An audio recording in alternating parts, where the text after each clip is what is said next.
केंद्र सरकार अपनी नाकामियों को छिपाने के लिए वह 10 तरह के हथकंडे अपना रही है। देश की अर्थव्यवस्था का चिंता न होते भर में अन्य चीजों में सिर्फ चुनाव जीतने की चिंता है। देश आर्थिक मंदी से जूझ रहा है। कई व्यापारी है जो आत्महत्या पर उतारू हो चुके हैं, कई व्यापारी दिवालिया घोषित हो चुके हैं। नमस्कार, आप देख रहे हैं लाइव सिटीज और आपके साथ मैं हूं वसीम खान। जाप के युवा के प्रदेश अध्यक्ष राजू दानवीर ने जमकर खरी खोटी सुनाई है केंद्र सरकार को, साथ ही साथ बीजेपी पर जमकर निशाना साधा है। उन्होंने कहा है कि बीजेपी और केंद्र सरकार, क्योंकि केंद्र में बीजेपी की सरकार चल रही है और ऐसे में बीजेपी को चिंता है चुनाव की, ना कि देश में जो वर्तमान में परिस्थितियां उत्पन्न है, जो समस्याएं उत्पन्न हो रही हैं, उससे केंद्र सरकार को कोई भी मतलब नहीं है। किसी भी प्रकार का जो स्टेप है, कदम जो है वो नहीं बढ़ाया जा रहा है केंद्र सरकार की तरफ से। सिर्फ और सिर्फ चिंता है तो चुनाव की, और जिसको लेकर बड़े बड़े वादे जो हैं वो चुनावी मैदान में भी बीजेपी की तरफ से किए जाते हैं, मगर वो वादे कितना पूरे होते हैं वो जनता सब जानती है। सबसे पहले आप युवा के प्रदेश अध्यक्ष जाप के राजू दानवीर को सुनिए। जिस तरह से डॉलर की अपेक्षा लगातार रुपया गिरता जा रहा है और डॉलर जो है आसमान पहुंचा जा रहा है, प्रधानमंत्री जी का वो बयान लोगों को याद है और माननीय प्रधानमंत्री जी से भी हम अपील करेंगे कि आज उनका प्रतिष्ठा गिर रहा है कि भारत का रुपया गिर रहा है। वो किस मुंह से 8 साल पहले चिल्ला चिल्ला कर बोला करते थे कि मेरा रुपया कहाँ पहुँच गया, डॉलर कहाँ पहुँच गया, और आज की स्थिति देख लीजिए क्या है। आज 80 क्रॉस कर गया और किसी को भी कोई चिंता नहीं है।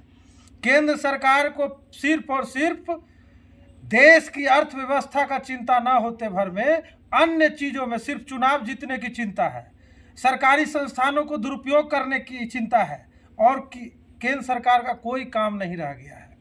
पहले तो आरबीआई ने साफ कह दिया था, अब वर्ल्ड बैंक ने भी साफ कह दिया कि जो भारत का जीडीपी जो हम लोगों ने अनुमान किया था कि 7.5% रहेगा, वो नहीं रहा। अब वो 6.5% ही रह जाएगा।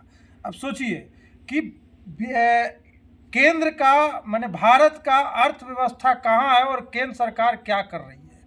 केंद्र सरकार ने जितने भी दावे किए, जितने भी उन्होंने बोला, सब खोखले निकला। गलत नोटबंदी, गलत तरीके से जीएसटी लागू कर देना, जिसके कारण आज देश आर्थिक मंदी से जूझ रहा है। कई व्यापारी है जो आत्महत्या पर उतारू हो चुके हैं, कई व्यापारी दिवालिया घोषित हो चुके हैं। तो ये हालात हो गया, युवाओं को रोजगार मिला नहीं, महंगाई चरम पर है। तो अब कहीं ना कहीं केंद्र सरकार हर मोर्चे पर फेलुअर है और केंद्र सरकार अपनी नाकामियों को छिपाने के लिए वह 10 तरह के हथकंडे अपना रही है। आज हम यहाँ पर परवलपुर प्रखंड में आए थे, शंकरडीह गांव में, जहां ग्रामीणों द्वारा आयोजित था ये कीर्तन समारोह, अखंड कीर्तन समारोह। इसमें हम सब पार्टी साथियों के साथ भाग लिए और साथ में ग्राम वासियों सब, शंकरडीह गांव वासियों समेत पूरे प्रदेश वासियों को हमने खुशहाली की कामना की। और हम चाहते हैं कि सारे युवाओं जागिए और देखिए कि केंद्र सरकार ने 8 साल पहले क्या कहा था और आज क्या कह रही है। तो आपने सुना, राजू दानवीर को जमकर निशाना साध रहे थे केंद्र सरकार पर और कहते नजर आ रहे थे चिंता है तो केवल चुनाव की, और चुनावी मैदान में जो वादे किए जाते हैं बीजेपी के तरफ से, बीजेपी के नेताओं के तरफ से, वो चुनाव के बाद सब भूल जाते हैं। जहां एक तरफ देश में कहीं ना कहीं कई प्रकार की समस्याएं हैं, जीडीपी को लेकर निशाना साधते दिखाई दे रहे थे, अर्थव्यवस्था चरमराती जा रही है, जिसको लेकर राजू दानवीर सवाल उठा रहे थे और ये कहते दिखाई दे रहे थे कि बीजेपी को, केंद्र सरकार को इन तमाम समस्याओं से मतलब नहीं है। खैर, लाइव सिटीज़ के साथ बने रहें। आपका बहुत बहुत शुक्रिया।